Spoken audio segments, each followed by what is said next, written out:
देश के सबसे पसंदीदा और सबसे अनोखे डिबेट के शो देश की बहस में मैं दीपक चौरसिया अपने तमाम दर्शकों का, अपने पैनलिस्ट का और मेरे साथ जुड़ने वाले तमाम लोगों का सादर अभिनंदन करता हूं, सादर नमस्कार करता हूं, वंदन करता हूं। कोरोना काल है, इसलिए आप एहतियात जरूर बरतें, क्योंकि सभी ने कहा है जान है तो जहान है और मारने वाले से बचाने वाला अच्छा होता है। लेकिन ऐसे समय भी अगर राजनीति हो तो क्या कहेंगे?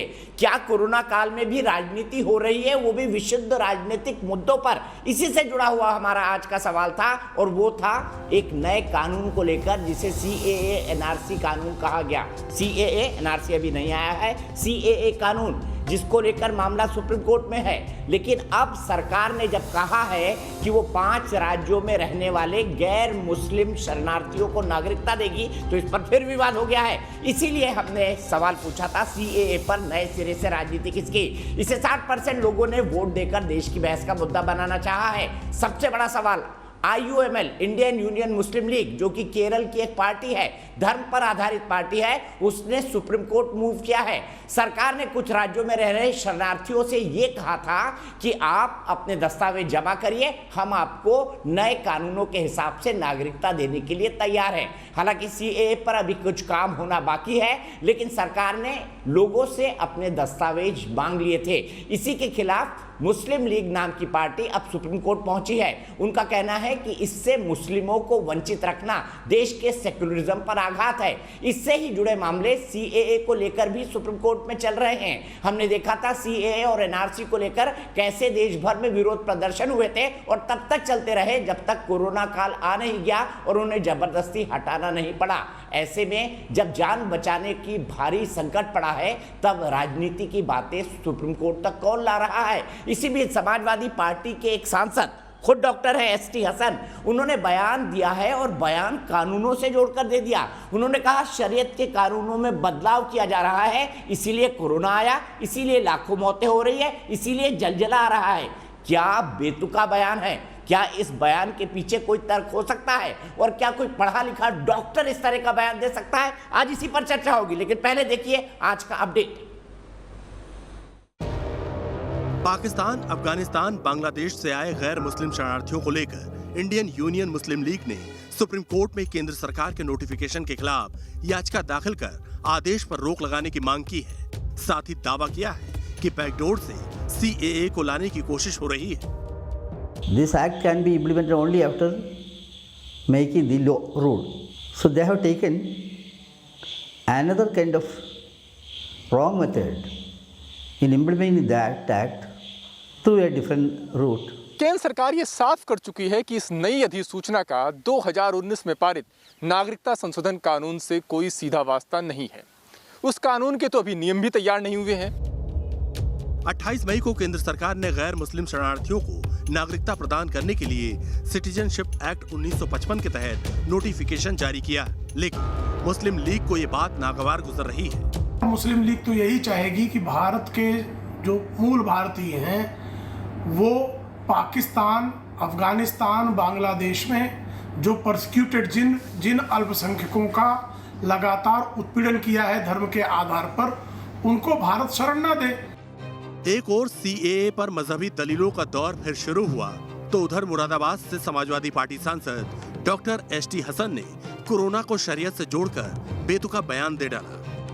चाहे ऐसे कानून बना दिए गए हों जिसमें शरीयत के अंदर मदाखलतें हुई हों, ये जो नाइंसाफियाँ हुई हैं उसकी एवज में आपने देखा कि हमारे देश के अंदर आसमानी आफतें कितनी आ रही हैं। 10-10 दिन में 2-2 तूफान आ गए।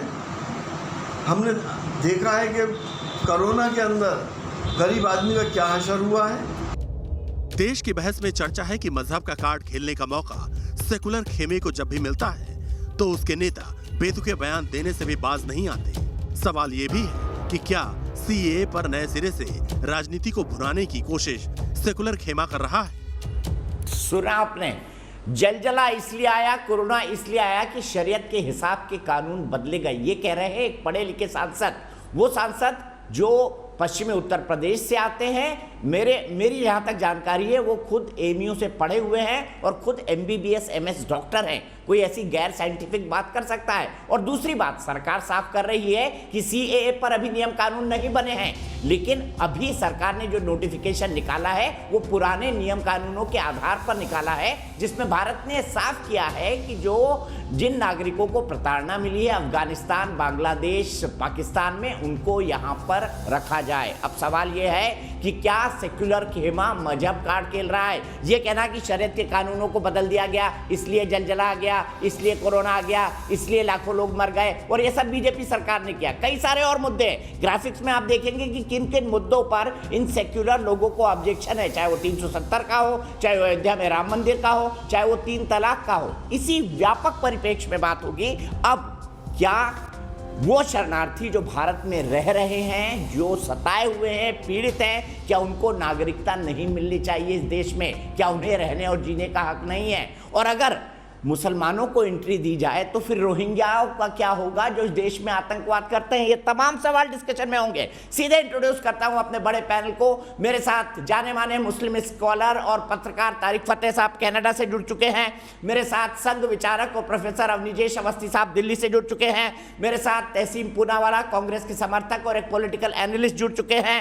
वो खुद मेरे ख्याल से CAA की पिटिशन जो सुप्रीम कोर्ट के अंदर चल रही है उसके अंदर पिटिशनर हैं। मेरे साथ वकार भट्टी साहब थोड़ी देर में जुड़ेंगे, मेरे ख्याल से जुड़ चुके हैं वकार भट्टी साहब। मेरे साथ एहतेशाम हाशमी भाई भी मौजूद हैं और मेरे साथ दिखाई दे रहे हैं डॉक्टर ST हसन। डॉक्टर साहब, मैं गलत नहीं हूं तो आप AMU से डॉक्टरी करे हुए हैं, MBBS और MS?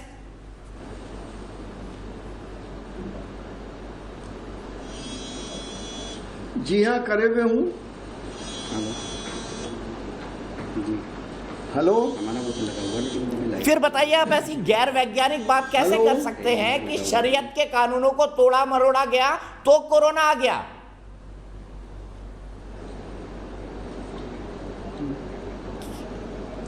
दीपक भाई, मैं आपको 20 साल से जानता हूँ, बड़ा सम्मान करता हूँ, लेकिन 20 साल वाला दीपक चौरसिया आज नजर नहीं आता।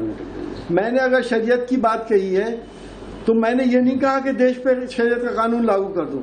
मैंने ये कहा है कि शरीयत हो, चाहे हिंदू धर्म के कानून हो, चाहे सिख धर्म के कानून हो, ये हमारे पर्सनल मैटर हैं, इसमें इंटरफियरेंस नहीं होना चाहिए सरकार का। और मैंने जो बात आपने इसमें छुपा दी, जो मैंने कहा है कि नाइंसाफी जब इंसानों के साथ होती है और जब जुल्म बढ़ता है तो उस वक्त ऊपर वाले की रहमतें हमारे ऊपर नहीं आती और ऊपर वाला कहीं ना कहीं आपदा में हमें डाल देता है। मैं आपसे जो दीपक भाई ये पूछना चाहता हूँ कि क्या इंसान तो इंसान, हमारे देश में लाशों के साथ इंसाफ हो रहा है? इंसान की बात छोड़िए, क्या जिनकी मॉब लिंचिंग हुई, चाहे वो हिंदू हो मुसलमान हो, क्या उनके साथ इंसाफ हुआ? मैं ये पूछना चाहता हूँ कि जो यहाँ पे फसादात हुए, राइट हुए, चाहे दिल्ली का राइट हुआ, डॉक्टर साहब कानून अपना काम कर रहा है, शख्स को 400 चाकू लगे, क्या उसको इंसाफ मिला? डॉक्टर ये बात करते गैर वैज्ञानिक तौर पर कि जलजला इसलिए आया है, कोरोना इसलिए आया है क्योंकि पर्सनल कानूनों के साथ छेड़छाड़ हुई है, ये कहाँ तक न्यायोचित है? आपको तो वैक्सीन लगवाने के लिए बोलना चाहिए, आप वैक्सीन के खिलाफ बोलते हैं। पीछे से सही कर दो, पीछे से सही कर दो। बिल्कुल, वो भी मैंने बोला, हम खिलाफ नहीं बोलते। मेरे एक बच्चे ने वैक्सीन लगवाई है, उसके लिए भी मैंने सोशल मीडिया में मोटिवेट किया सारे लोगों को। लेकिन दीपक भाई, इस बात को कम्युनलाइज करने की क्या जरूरत है? मैंने अगर ये बोला कि इंसाफ होना चाहिए, इंसाफ का राज होना चाहिए, कानून का राज होना चाहिए, देश हमारा कानून से चले, लेकिन नाइंसाफी ना हो। मैं आपसे जानना चाह रहा हूँ, इतना कौन सा जुल्म हो गया 7 सालों में? इतना कौन सा जुल्म हो गया कि कोरोना आ गया, वो वायरस जो चाइना से आया है? मैं आपको ये जानना, मुझे बता दीजिए ना, इतना कौन सा जुल्म हो गया जो एक कोरोना नाम की आफत पूरी दुनिया में आ गई? जुल्म भारत के अंदर हुआ, जुल्म बीजेपी सरकार ने किया और आफत अमेरिका से लेकर पूरी दुनिया में आ गई।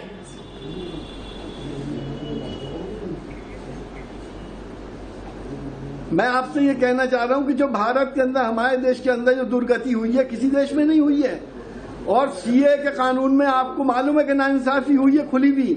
इतने बड़े बताइए ना, बताइए, आपने शरीयत से जोड़कर कहा, तो शरीयत की क्या दुर्गति हुई है? बताइए जरा, एक्सप्लेन करिए। क्या बांग्लादेश, सुनिए अब आप मेरी बात तो सुन लो। अरे मैं पहले सीए की बात कर लूं। क्या पाकिस्तान से, बांग्लादेश से, नेपाल से अगर कोई मुसलमान प्रताड़ित होकर आएगा तो उसको तो आप नागरिकता नहीं दोगे, बाकी जो आ रहे हैं उनको दे दोगे? क्या यह इंसाफ है? दूसरी बात, दुर्गति आपने देखी, आपने सर 1947 में धर्म के आधार पर देश मारामारी मांगा था, देखी, और जिनको जाना था वो चले गए, जिनको रहना था वो रह गए, तो अब उनके लिए वकालत क्यों हो रही है? लाशों के साथ इंसाफ हुआ, लाशों के साथ इंसाफ हुआ। कैसे कैसे लाशों को नदी में बहाया गया, गंगा की पाकीज़गी को लाशें तो बात की बात है सर, कैसे कुत्तों ने लाशों को कोरोना के बाद की बात है। आप तो कह रहे हैं इतना जुल्म हो गया कि पूरी दुनिया में कोरोना आ गया। जुल्म हिंदुस्तान में हुआ और कोरोना दुनिया में आ गया, मुझे बताइए ना। देखो देखो देखो दीपक भाई, आप एक अच्छे हिंदू हो, मैं एक मुसलमान हूँ। मेरा और मैं समझता हूँ आपका भी ये फेथ है कि दुनिया में जो कुछ भी होता है सर, ये हिंदू वो अपने पैदा मुसलमान की करने बात वाले नहीं, अपने हम पहले पालनहार के भारतीय जरिए हैं। से होता है। अगर वो हमसे नाराज है, हमसे खफा है, तो हमें ये चाहिए। बिल्कुल भारतीय हैं और हम एक उस शक्ति को मानते हैं जिसने मुझे और आपको पैदा किया है। मैं समझता हूँ आप भी शायद ये मानते होंगे। वो अलग नहीं है, वो किसी के साथ नाइंसाफी बर्दाश्त नहीं करता। दुनिया में हर चीज उसकी मर्जी से होती है। तो मैं एक साइंटिफिक आदमी, आप मुझे बता रहे हैं, मैं हूं भी और मैं डॉक्टर हूं, सर्जन हूं। जब मैं सीरियस ऑपरेशन करता हूं तो मरीजों का अटेंडेंट से कहता हूं कि मैं कोशिश कर रहा हूं, तो ऊपर वाले से दुआ करोगे ठीक हो जाए। क्यों कहता हूं मैं? क्योंकि फेथ है हमारे। अब आप इसको हिंदू मुसलमान में बांट दो या इसको कोई और शरीयत का रंग दे दो, ये बिल्कुल गलत है, बिल्कुल नाजायज है। नहीं, आप ही ने कहा शरीयत के कानून में छेड़छाड़ हुई है, मैंने तो कहा नहीं। ऐसे कानून बने जो जुल्म करने वाले थे। आपने अभी सीए का जिक्र कर दिया, थोड़ी देर में आप अयोध्या की बात बोल देंगे। राजनीतिक तकरीर है ये तो। आप मुझे बताइए, जुल्म भारत में हुआ, चलिए शरीयत हटा देता हूं, जुल्म भारत में हुआ, बीजेपी सरकार ने किया आपके हिसाब से। मुझे ये बताइए, फिर पूरी बवाद दुनिया में क्यों आ गई? पूरा दुनिया कोरोना से क्यों पीड़ित हो गया?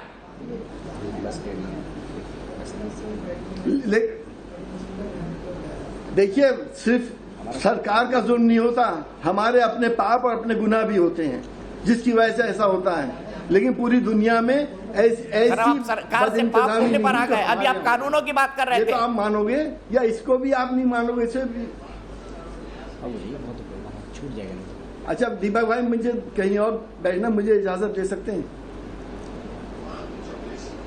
सर एक हसन साहब 1 मिनट रुक जाइए। संजू वर्मा बीजेपी के प्रवक्ता है, वो आपसे कुछ कहना चाहती है, सुन लीजिए हसन साहब। छोड़कर जाइए मत, आपको बताना होगा जुल्म बीजेपी सरकार ने किया और पूरी दुनिया में कोरोना क्यों आ गया। हसन साहब छोड़कर मत जाइए, सुन लीजिए। हसन साहब चले गए। मैं सबसे पहले संजू वर्मा जी आपके पास आऊंगा। आपने इतने जुल्म किए कि भगवान को कोरोना देना पड़ा पूरी दुनिया में। ये तर्क है समाजवादी पार्टी का, जहां तक मैं समझ पाया हूं। कैसे डॉक्टर है, कैसे सर्जन है, मुझे नहीं पता। दीपक जी, ये जो एसटी हसन अपने आप को डॉक्टर कहते हैं, वो भी एलोपैथिक डॉक्टर, मुझे तो ये हास्यास्पद लगता है। आप देखिए, समाजवादी पार्टी की ये प्रक्रिया रही है। अखिलेश यादव ने क्या कहा था कुछ हफ्ते पहले, भाई मैं तो वैक्सीन नहीं लगाऊंगा, ये बीजेपी की वैक्सीन है।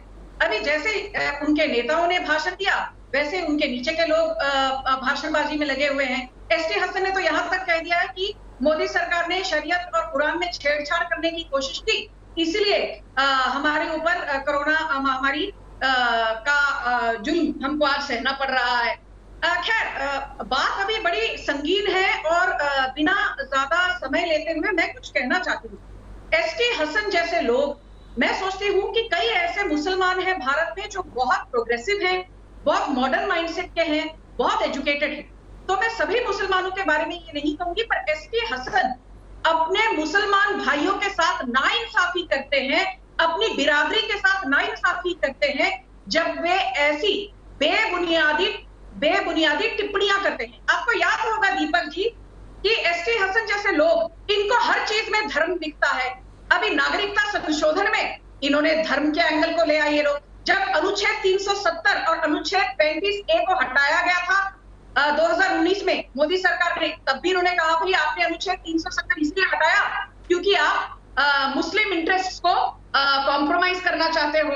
फिर इन्होंने ये कहा कि भाई आपने इंस्टेंट ट्रिपल तलाक को इसलिए बैन करने की कोशिश की, हालांकि वो तो अभी बैन हो चुका है और उसको सुप्रीम कोर्ट ने भी इलीगल और अनकॉन्स्टिट्यूशनल ठहराया है। तब एसटी हसन जैसे लोगों ने क्या बयानबाजी की, भाई ये तो हमारा निजी मामला है, हम ट्रिपल तलाक दे, हम इंस्टेंट ट्रिपल तलाक दे या हमारे पास हम 10 बीवियां रखे, आपको इससे क्या लेना देना। भाई जो सबसे बड़ी मुस्लिम कंट्रीज है वहां पर भी ट्रिपल तलाक, इंस्टेंट ट्रिपल तलाक पाकिस्तान जैसे नेशंस में भी बैन हुआ है। और सोचिए दीपक जी कि हमारे यहाँ ऑल इंडिया मुस्लिम लीग जो अपने आप को मुसलमानों का कर्ता धर्ता मानती है, ये सिर्फ एक एनजीओ है। 1973 में संजू वर्मा जी, बहुत वक्त है हमारे पास डिबेट में, तो मैं यही कहना चाहती हूँ कि हर चीज बहुत वक्त है हमारे पास डिबेट में, एक एक पॉइंट पर आएंगे। पहले ये बयान कितना फंडामेंटली गलत है उसको जानने के लिए मैं सबसे पहले तहसीन पूनावाला के पास चलूंगा। जी, मैं सबसे पहले तहसीन पूनावाला के पास चलूंगा। तहसीन पूनावाला, सीए के खिलाफ आप भी सुप्रीम कोर्ट गए हैं, आपको भी लगता है कि मोदी सरकार ने अन्याय किया है 7 साल में। मैं मोदी सरकार का कोई प्रवक्ता नहीं हूं, मुझे सिर्फ इतना बता दीजिए कि मोदी सरकार ने यह अन्याय किया है 7 साल में। 370 हो गया, धारा 370 और 35 से हो गया, अयोध्या हो गया, 3 तलाक हो गया, उसके बाद अब सीए हो गया, एनआरसी हो जाएगा, ये सब अन्याय है। तो भगवान और प्रॉफेट मोहम्मद इतने नाराज हो गए, उसमें जीसस क्राइस्ट भी शामिल हो गए। माफ कीजिएगा, किसी से बेअदबी मेरे मतलब नहीं है कि पूरी दुनिया में जलजला आ गया, पूरी दुनिया में कोरोना आ गया। ये अलीगढ़ मुस्लिम यूनिवर्सिटी से पढ़े एमबीबीएस एमएस डॉक्टर हैं, मतलब सोचकर मुझे कुछ होता है। जी दीपक जी, सोचकर मुझे भी कुछ होता है कि इस तरह के लोग डॉक्टर जो अपने आप को कहते हैं वो इस तरह की बयानबाजी करते हैं, लेकिन पर ऐसे ही विचारों को आप इंडोर्स करते हैं। दिक्कत ये है ना तहसीम भाई। नहीं सर, आप मेरा एक स्टेटमेंट बता दीजिए जब मैं इस तरह के स्टेटमेंट्स को एंडोर्स करता हूँ। इनफैक्ट लगातार आपके शो से, नवंबर से मैं आपके शो पे लगातार कह रहा हूँ कि सेकंड वेव आएगा, जबकि इन फंडामेंटलिस्ट ने, चाहे बीजेपी के फंडामेंटलिस्ट हो या इन फंडामेंटलिस्ट ने, आपके शो पे मेरा मजाक उड़ाया, मुझे देशद्रोही कहा है सर आपके शो पर। मैं नवंबर दिसंबर के आप क्लिप्स निकाल दीजिए, फरवरी के, मैं कह रहा था कि कोरोना का सेकंड वेव आने वाला है, लेकिन अनसाइंटिफिक बातें डॉक्टर साहब और जो बाबा आपके शो पे, जो बाबा आपके चैनल पे जो बाबा दिखते हैं, इन दोनों ने अनसाइंटिफिक बातें की। और ये क्यों होता है सर? मैं अक्सर आपके शो पे ये बात बोलता हूँ, अगर एक गोलवलकर था तो एक जिन्ना था, अगर एक आरएसएस है तो एक ओवैसी है, ये दोनों एक ही सिक्के के 2 पहलू है।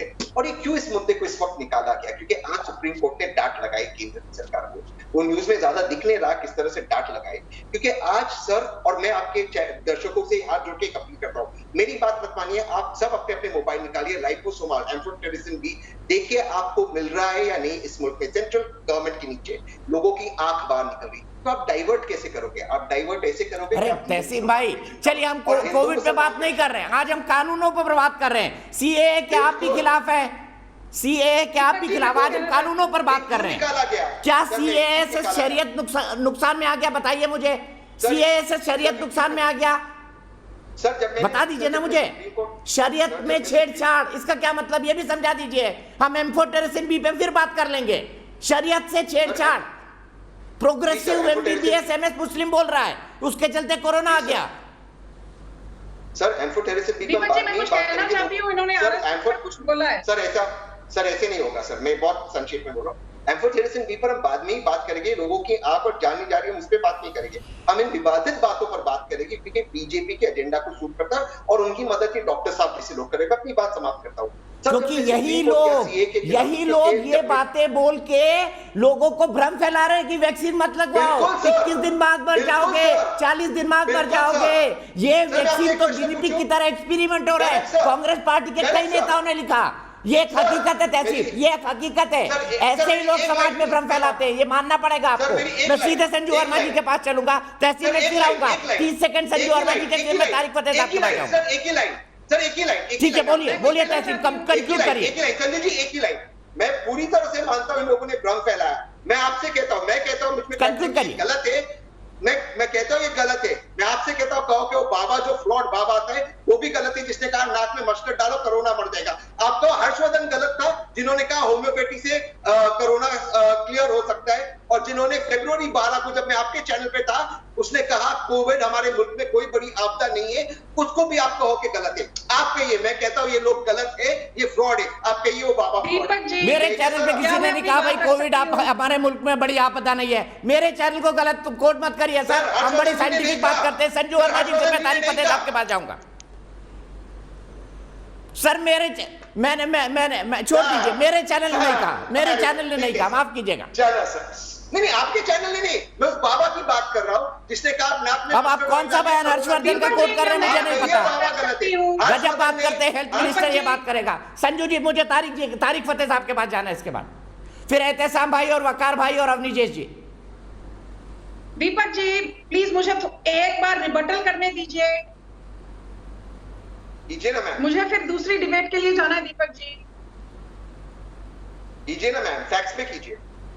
आप बोलिए, आपका इंतजार हो रहा है संजू जी। व्हाट्सएप ठीक है।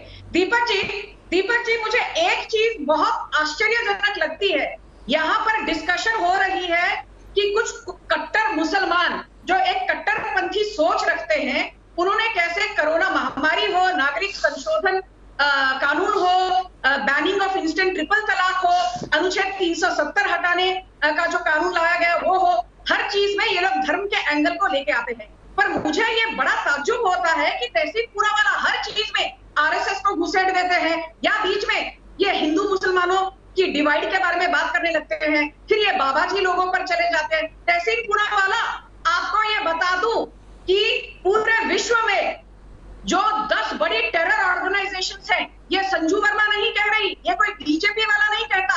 यूनाइटेड नेशंस ने कहा है दुनिया की 10 सबसे बड़ी जो खौफनाक टेरर ऑर्गेनाइजेशंस है, उनमें से 8 ऐसी हैं जिनका मुस्लिम डीएनए है।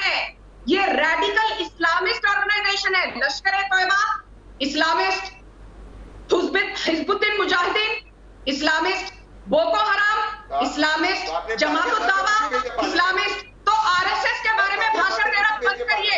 आपको मालूम है केरल में बाढ़ हो, मैं कहता हूं ओसामा बिन लादेन आतंकवादी है, आप कहिए प्रज्ञा ठाकुर है। जम्मू कश्मीर में बाढ़ आई तो आरएसएस के लोग कहता हूं ओसामा बिन लादेन आतंकवादी है। आपने हिम्मत है कि प्रज्ञा ठाकुर है, आपने प्रज्ञा ठाकुर को आतंकवादी और आतंकवाद के लिए, इसीलिए आरएसएस के बारे में भाषण देने की तुम्हारी औकात नहीं है। तहसीलपुरा वाला आरएसएस के बारे में ठीक है। संजू वर्मा जी, आपने अपनी बात कर ली, लेकिन तहसील में व्यक्तिगत नहीं होना चाहता, लेकिन एक फैक्ट आपके सामने रखूंगा। मैं सीधे तारिक फतेह साहब के पास चलूंगा। तारिक फतेह साहब मुझे ये बताइए, एक शख्स जो डॉक्टर है, मेडिकल डॉक्टर है, अलीगढ़ मुस्लिम यूनिवर्सिटी से पढ़ा हुआ है, एमबीबीएस है, एमएस है, मास्टर ऑफ सर्जरी है, ऑपरेशंस करता है, वो कहता है कि शरीयत कानून में छेड़छाड़ हो गई तो कोरोना आ गया, जलजला आ गया। ये क्या सोच है, ये मानसिकता क्या है, मैं समझना चाहता हूं आपसे। देखिए, अगर आप ये उम्मीद कर रहे हैं कि मुसलमान जितना ज़्यादा पढ़ा लिखा हो जाएगा उसमें समझ में आएगी, जो हिस्टोरिकली हमें पता है कि पढ़े लिखे मुसलमानों ने ही बेड़ा गर्क हिंदुस्तान का किया। मोहम्मद अली जिन्ना भी पढ़े लिखे थे, वो लियाकत अली खान जो आपने भेजा वहाँ से चूड़ीदार पजामे में, वो भी पढ़े लिखे थे। जितने सर सैयद और सर अल्लामा इकबाल, ये सब पढ़े लिखे थे। आपने कभी आम मज़ारे से, किसान से कभी घटिया बात नहीं सुनी होगी, चाहे वो पंजाब में हो। मैं सिंध में भी रहा हूँ, पंजाब में भी रहा हूँ, तुर्की में भी रहा हूँ, सब जगह देखा है कि हमारा मुसलमानों का चैलेंज ये है कि हम में जब ज़रा थोड़ी सी अकल या पढ़ने की काबिलियत आती है तो हम ढूंढते हैं बैक पैसेज।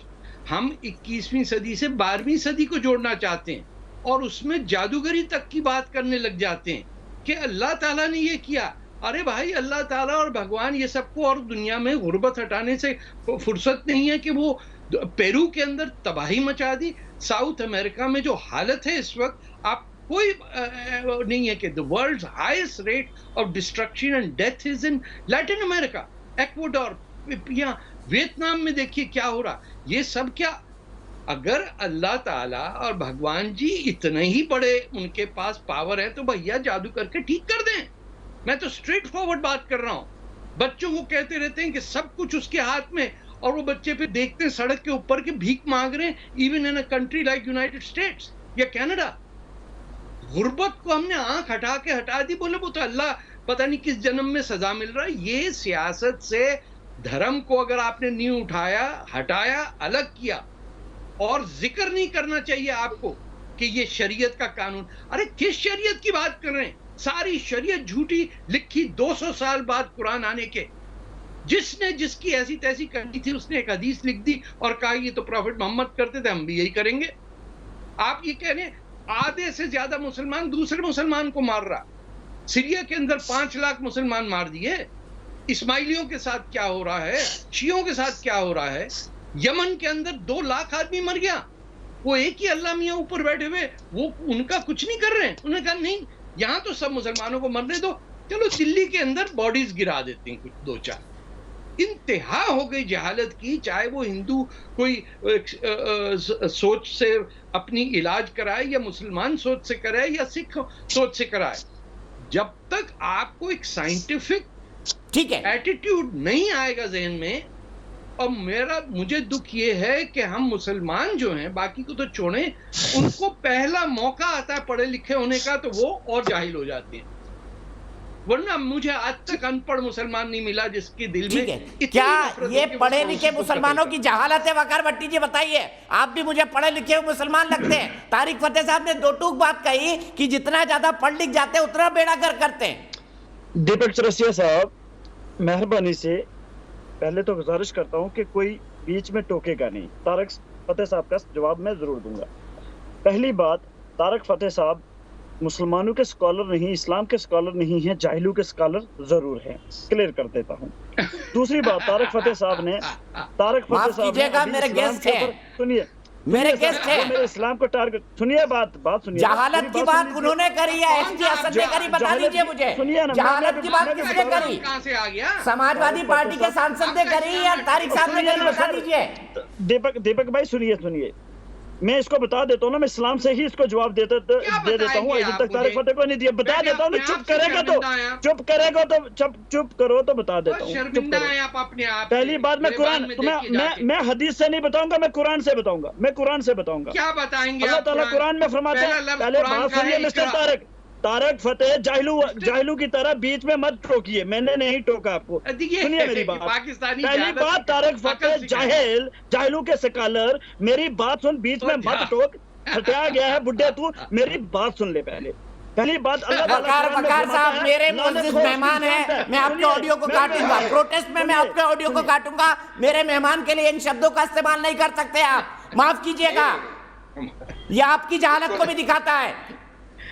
ये इनकी मस्जिद में एक आपके सांसद साहब थे समाजवादी पार्टी वाले, एक आप हैं, दोनों में कोई अंतर है क्या? इसने हदीस को कैसे किया? इसने हदीस को टारगेट कैसे किया? ये इस्लाम को बंदा टारगेट कर रहा है और आप सुन रहे हैं। आप इसको टारगेट क्या कर रहा हूं? ये गलत नहीं है। कौन मार रहा है यमन के अंदर? कौन मार रहा है मुसलमानों को यमन में?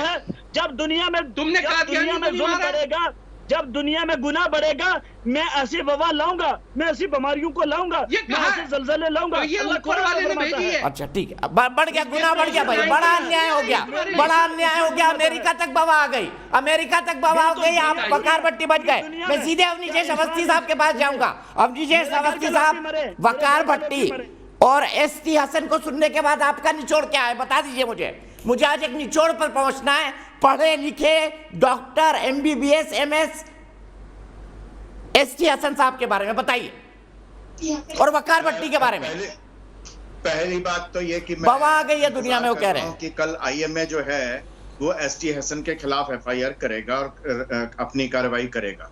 पहली बात तो ये कि अगर IMA में वाकई इतनी सच्चाई, ईमानदारी और उसूलों के प्रति संकल्पबद्धता है तो वो कल ST हसन के खिलाफ क्या कार्रवाई करता है मुझे देखनी है। पहली बात तो ये। दूसरी बात ये कि ये पहली बार नहीं है, ST हसन साहब नहीं, एक वो समाजवादी पार्टी के सांसद थे, शायद बर्क हैं, जिन्होंने कहा था नपुंसक हो जाता है आदमी। समाजवादी पार्टी के अध्यक्ष शफीकुर रहमान बर्क, ये बीजेपी, हाँ जनाब शफीकुर रहमान बर्क, बीजेपी की वैक्सीन है सर, बीजेपी की वैक्सीन है, मैं नहीं लगवाऊंगा। जब मेरी सरकार आएगी तब लगवाऊंगा, कोरोना की तब तक वेट करें।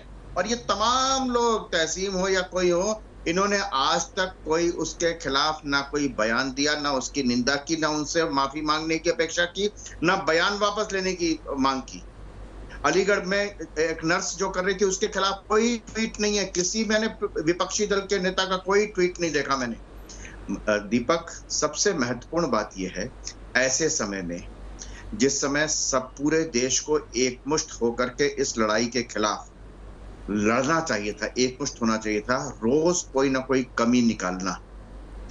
योगी आदित्यनाथ जिस तरीके से उत्तर प्रदेश के एक एक जिले में घूमे हैं, काबिले तारीफ है। WHO तारीफ कर रहा है। न्यूयॉर्क टाइम्स में एक खबर छप जाए उसको तो रीट्वीट करते हैं, लेकिन अगर WHO तारीफ कर रहा है या कहीं किसी मैगजीन में तारीफ छप गई हिंदुस्तान की, वो कोई विपक्षी दल रीट्वीट नहीं करता, वो अपने देश की तारीफ नहीं मानता। मर रहे हैं, जाने दे रहे हैं। भैया कौन बोल रहा है ये बीच में? मैं बोल रहा हूँ, वकालत भट्टी बोल रहा है। यूपी में कीड़े मकोड़ों की तरह लोग मर रहे हैं, जो वकाल गंगा भरी हुई है, बोलने पर बुड्ढा कहता है, लकड़ियां कम हो चुकी हैं, लकड़ियां कम हो चुकी हैं, लकड़ियां शमशान में जगह नहीं है। आप अपना पॉइंट बना, मैं उत्तर प्रदेश पर नहीं जाना चाहता हूँ, मैं आज शरीयत पर रुकना चाहता हूँ। कौन बाबा लेकर आया इस पर बात करना चाहता हूँ। अभी जयपुर रुक जाइए एक मिनट के लिए, वकार भट्टी जी आप भी रुक जाइए। मेरी एक दर्शक नेहा गुप्ता जयपुर से जुड़ गई है। नेहा जी क्या कहेंगी हसन साहब के बयान पर? देखिए, जो CAA मैं देखती हूँ, लॉजिकली अगर देखा जाए तो ये जो प्रताड़ित हमारे कुछ भाई बहन हैं उनको सपोर्ट प्रोवाइड कर रहा है, ना कि किसी से कुछ छीन रहा है। तो हम इसको इस नजर से ना देखें कि ये किसी से कुछ छीन रहा है। ये तो वो बात हो गई कि अगर दो पर्सन साथ में है, एक से आपने कहा बहुत सुंदर लग रहा है, दूसरा बोले इसका मतलब कि मैं बदसूरत लग रहा हूँ। इसका मतलब ये नहीं कि दूसरा बदसूरत लग रहा है। हम अगर ये पहल की है इंडिया ने कि जितने प्रताड़ित लोग हैं उनमें से कुछ लोगों को एटलीस्ट ये कदम आगे बढ़ाया है कि हम इनको सपोर्ट करेंगे, हम इनको इतने सालों से जो वो परेशान है उनकी प्रॉब्लम का सॉल्यूशन करेंगे। वो तो होने दीजिए, फिर आप कहिए कि हाँ हमारा भी आप कुछ सॉल्यूशन कीजिए। और अगर आपको ऐसा लगता है कि वो ऑलरेडी प्रताड़ित है तो क्यों नहीं नेबरिंग कंट्री। ठीक है, आज एग्री करता हूं मैं आपकी बात से। एक खूबसूरत दिख रहा है तो दूसरा बदसूरत है, ये जरूरी नहीं है। बढ़िया बात कही आपने, बड़ी गहरी बात कही नेहा जी, बहुत बहुत शुक्रिया। मैं सीधे चलूंगा यहाँ से एहतेशाम हाशमी जी के पास। एहतेशाम हाशमी जी, आप भी पढ़े लिखे हैं, आप भी मुझे बता दीजिए, ST हसन साहब MBBS MS, शरीयत के कानूनों से छेड़छाड़ हुई तो कोरोना आ गया, जलजला आ गया। आप एग्री करते हैं उनकी इस बात से?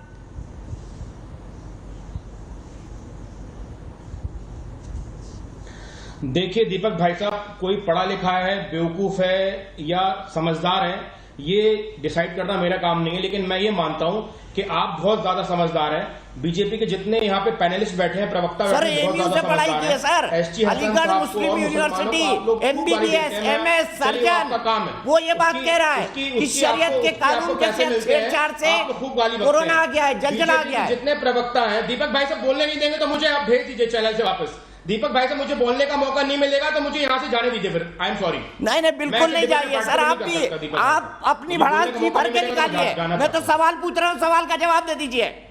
मैं भड़ास नहीं निकाल, सवाल का जवाब दीजिए, बोलिए पर सवाल का जवाब दीजिए पहले, फिर मैं बोलूंगा। मेरा जब टाइम हो मुझे 3 मिनट दे दीजिएगा बस। सवाल का जवाब दे रहा हूं, आप मुझे मौका दीजिए। ये बीजेपी के जितने पैनलिस्ट हैं, ये मौलाना आजाद, सुल्तान हैदर, अशफाकुल्लाह खां साहब, हसरत मोहानी के बारे में कभी नहीं बोलते हैं। ये लोग क्यों नहीं बोलते हैं? क्योंकि ये दिखाता है कि इनके दिल में मुसलमानों के लिए कितनी नफरत भरी है। सर जमाना ST हसन जैसे साहबों का है आजकल। हजारों मैट्रिक टन ऑक्सीजन ले सकते हैं, लेकिन वहां क्या जो मुस्लिम बंदा है उसको आप सिटीजनशिप देने से डरते हैं। दीपक भाई साहब, जितने बीजेपी के पैनलिस्ट बैठे हैं, RSS के पैनलिस्ट बैठे हैं, इन्होंने कभी शिक्षा पे, एम्प्लॉयमेंट पे, बेरोजगारी पे बात नहीं करी। इन्होंने सिर्फ हिंदू मुस्लिम पे बात करी और देश की जो हिंदू मुस्लिम गंगा जामनी तहजीब है उसको खराब करने की बात करी। 50 लाख लोग हिंदुस्तान में मर गए, जिनमें से ज्यादातर लोग ऑक्सीजन की कमी से मरे हैं। आप अपने हिंदुस्तानियों को तो बचा नहीं पा रहे, बाहर से आप शरणार्थियों को लाके इंडिया में रखने की आंकड़ा कहां से लाया? पहले अपना घर 50 लाख का आंकड़ा कहां से आया? देशान जी बताइए, सोर्स कोड कर दीजिए। आप क्यों झूठ बातें बोल रहे हैं? माफ कीजिएगा, आप 50 लाख लोग मारे गए, आंकड़ा कहां से आया? मुझे भी सोच बता दीजिए। मैं भी ब्रेकिंग न्यूज चलाऊंगा सर। आपको मैं भी ब्रेकिंग न्यूज चलाऊंगा सर। पाकिस्तानी मुसलमानों से दिक्कत है दीपक भाई साहब, आपको पाकिस्तानी मुसलमानों से दिक्कत है, पर पाकिस्तानी कुत्ते को बुला के आप हिंदुस्तानियों पे ऊपर भौंकने के लिए बोलते हैं, तब आपको प्रॉब्लम नहीं होती है। माफ कीजिएगा एहतेशाम जी, इस लैंग्वेज को मैंने अलाउ करूंगा अपने चैनल पे। आपको तुरंत माफी मांगनी होगी, आपको तुरंत माफी मांगनी होगी, आपको तुरंत माफी मांगनी होगी शब्द के लिए, आपको तुरंत माफी मांगनी होगी शब्द के लिए, आपको तुरंत माफी मांगनी होगी शब्द के लिए, आपको तुरंत माफी मांगनी होगी शब्द के लिए। तारिक फतेह साहब मेरे मेहमान हैं, आपको तुरंत माफी मांगनी होगी शब्द के लिए। आप अपने आप को सुप्रीम कोर्ट का लॉयर कहते हैं, बाहर में भी ये बात करते हैं क्या? अदालत में भी ये बात करते हैं, अदालत में भी इस शब्द का इस्तेमाल करते हैं? बताइए बताइए मुझे, अदालत में इस शब्द का इस्तेमाल करेंगे किसी माननीय जस्टिस के लिए जो अपने दिल में मुसलमानों के लिए नफरत रखते हैं? आप जब तक माफी नहीं मांगेंगे ये बहस आगे नहीं बढ़ेगी। हिंदुस्तान की आन और बान शान के लिए अपनी जान देने को तैयार है दीपक भाई साहब। ऐसे प्रेम शुक्ला जी बता दीजिए, सच्चे हिंदुस्तानी मुसलमान बताइए। नजर आ रहा है पाकिस्तान का, ये पाकिस्तानी कुत्ते को समझा लो। उनमें उन घटिया पैनलिस्टों में से एक आप भी हैं, उन घटिया पैनलिस्टों में से एक आप भी हैं। Dog don't have any right to abuse us like this. उन घटिया पैनलिस्टों में एक आप भी हैं एहतेशाम भाई। बिल्कुल नहीं हूं मैं शिक्षा पे बात करता हूं, मैं रोजगार पे बात करता हूं, मैं जिन लोगों की जान गई इन पे बात करता हूं। आप ही कह रहे हैं घटिया पैनलिस्ट बिठाते हैं, उन पैनलिस्टों में एक आप भी हैं, तो आप अपने आप को घटिया कह रहे हैं। क्या मैं आपके लिए नहीं कह रहा हूँ। प्रेम शुक्ला जी के पास चलता हूँ। प्रेम शुक्ला जी बताइए कोई हकीकत है एहतेशाम जी की बात में कि हिंदुस्तान में इतने मुस्लिम स्वतंत्रता संग्राम सेनानी हुए हैं? देखिए कुछ लोग इतने अधिक जो है बौखलाए। मैं दिल पे हाथ रख के पूछ रहा हूँ आपसे, 50 लाख का फिगर कहाँ से आया कि हिंदुस्तान में 50 लाख लोग मारे गए? बताइए, दिल पे हाथ रख के पूछ रहा हूँ, आप भी दिल पे हाथ रख के बता दीजिए। 50 लाख का फिगर आया, आप मुझे चैलेंज करो, मैं प्रूव करता हूँ। आप चैलेंज करो मुझे, आप केस फाइल करो कि मैंने गलत स्टेटमेंट दिया, I can prove it on record. Deepak Chaurasia ji छोड़िए सर, अभी आप जाकर चांद और सितारे तोड़ लाएंगे। मैं प्रूव कर सकता हूं जब आप 50 लाख लोगों की जान गई है।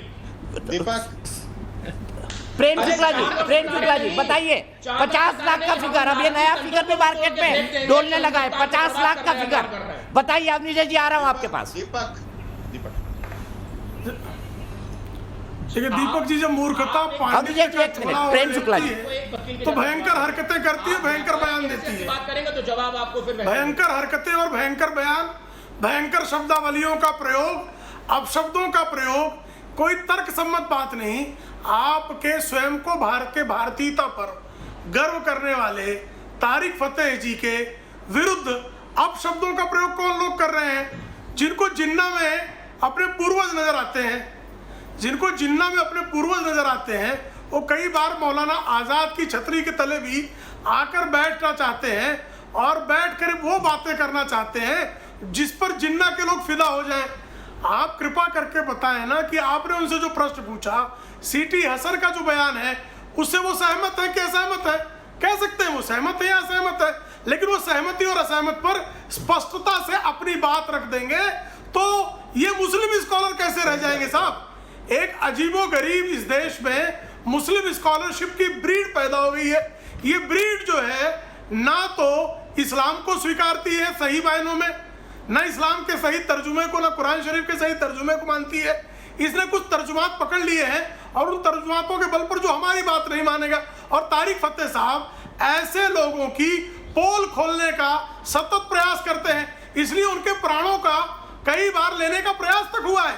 तो अपशब्द बालगालियां बकना ये स्वस्थ और लोकतांत्रिक समाज का लक्षण नहीं है। ये लक्षण है जहालत का, ये लक्षण है अतार्किकता का, ये लक्षण है असंवैधानिकता का, ये लक्षण है अलोकतांत्रिकता का। और वो सामने आपके प्रकट हो रहा है। एक तरफ तर्कसम्मत बातें हैं, अगर तर्कसम्मत आप जो सनातन क्या है? सनातन यह है कि जो विज्ञान संप्रत विज्ञान सम्मत जो नीतियां हैं उनका अनुसरण करना। अगर विज्ञान ने कह दिया कि और सिद्ध कर दिया कि पृथ्वी जो है वो सूर्य की परिक्रमा करती है, तो आप इस बार पर अड़ मत जाइए कि नहीं साहब, अब तो हमारे धर्म ग्रंथ ने कह दिया है कि सूर्य जो है पृथ्वी की परिक्रमा करता है, तो अब सूर्य को, अरे भाई आप सौर मंडल को नहीं बदल देंगे ना। विज्ञान को परिवर्तित करने की या तो शक्ति रख लीजिए या अज्ञान को जो है आप परिवर्तित कर लीजिए। अज्ञान से विज्ञान की तरफ आप जाना नहीं चाहते और विज्ञानवादियों पर भी अज्ञान लादना चाहते हैं। ये कोई लोकतांत्रिक प्रक्रिया नहीं हुई। इनको रहने दें जहां हैं ये। जवाब देंगे एहतेशाम जी? मैं दीपक 10 सेकंड मुझे चाहिए। जवाब दे दीजिए ना, क्यों नहीं कह रहे एसटी हसन ने जो कहा सही है गलत है? हाँ या ना में जवाब दे दीजिए। आप बता दीजिए, आप पढ़े लिखे समझदार हैं, सही या गलत? बड़ी सिंपल सी बात है, बता दीजिए ना, उसमें ये राजनीति मत लाइएगा। बताइए एहतेशाम जी, बताइए। हिदायत के लिए बैठे हुए हैं, सोच में आप डिसाइड कर रहे हैं। राजनीति मत लाइएगा, बताइए एहतेशाम जी, बताइए। मैं सीधे अवनीश जी के पास चलता हूँ। अवनीश जी बताइए, शायद टेलीफोन कनेक्शन कटा हुआ है, मैं फिर से जाता हूं उनके पास। अवनीश जी बताइए, आप क्या कहना चाहते थे, मुझे बताइए। क्या जवाब देंगे एसटी हसन साहब सही है या गलत है? एहतेशाम जी। दीपक जी, एसटी हसन साहब के बारे में तो मैंने बता ही दिया, मैंने एसपी सांसद बर्क के बारे में भी बता दिया। ये हाशमी साहब जिसको पाकिस्तानी कुत्ता कह रहे थे, हर पाकिस्तानी व्यक्ति 15 अगस्त 1947 से पहले हिंदुस्तानी था। हर 15 अगस्त हर पाकिस्तानी आज जो है वो 15 अगस्त 1947 से पहले हिंदुस्तानी था, और जिसने अपने मन से विभाजन का स्वीकार नहीं किया वो आज भी हिंदुस्तानी है। ये गाली देने से काम नहीं चलेगा। और वकील साहब सुन लो, अगर मुसलमानों को सीए के अंतर्गत नागरिकता देने की इतनी इच्छा है तो करो पीआईएल कि चीन में 9 लाख मुसलमानों को टोपी नहीं पहनने दी जाती, दाढ़ी नहीं रखने दी जाती, पजामा नहीं पहनने दिया जाता, नमाज नहीं पढ़ने दी जाती, इसलिए चीन के उइगर मुसलमानों को भारत शरणार्थी नागरिकता दे। हिम्मत है तो जितने पीआईएल वाले हैं और जितने ये लोग हैं, एसटी हसन और ये जो हाशमी साहब बैठे हैं, वो पीआईएल दाखिल करें कि सीएए में चीन के खिलाफ बोलने की हिम्मत रखे देश का एक भी विपक्षी दल। मैं चुनौती देता हूं। कभी नहीं कोई गया। ठीक है वकार भट्टी साहब, मुझे ये बताइए, आप इतनी बात करते हैं भारत में चाइना घुस गया, भारत में चाइना घुस गया, अब उइगर मुसलमानों को वहां सुअर का मांस खिलाया जा रहा है। आप सब लोग कोई भी बीजिंग में जाकर या चाइनीज एम्बेसी के सामने प्रदर्शन नहीं करते, ऐसा क्यों? इसका भी जवाब दे दीजिए, इससे भी एक पक्ष का खुलासा हो जाएगा। वकार साहब। दीपक भाई मेरी वॉइस तो आ रही होगी आपके पास? मेरी वॉइस बिल्कुल आ रही है, बिल्कुल आ रही है, बिल्कुल। अभी सुनिए, जहां तक आप चाइना की बात बिल्कुल आ रही है, वकार भाई बोलिए आप प्लीज। बिल्कुल मजम्मत करता हूं, और आपको पता ही है कि अगर आप सोशल मीडिया पे जाएंगे तो मैं कोई ऐसा दिन नहीं है जिस दिन मैं चाइना के खिलाफ नहीं लिखा हूं जो वो मुसलमानों के साथ कर रहा है, चाहे वो किसी के साथ भी करे। मैं जो आपको बात कहना चाहता हूं, जो करना चाहता हूं दीपक भाई, उसको बड़े आराम से सुनिए।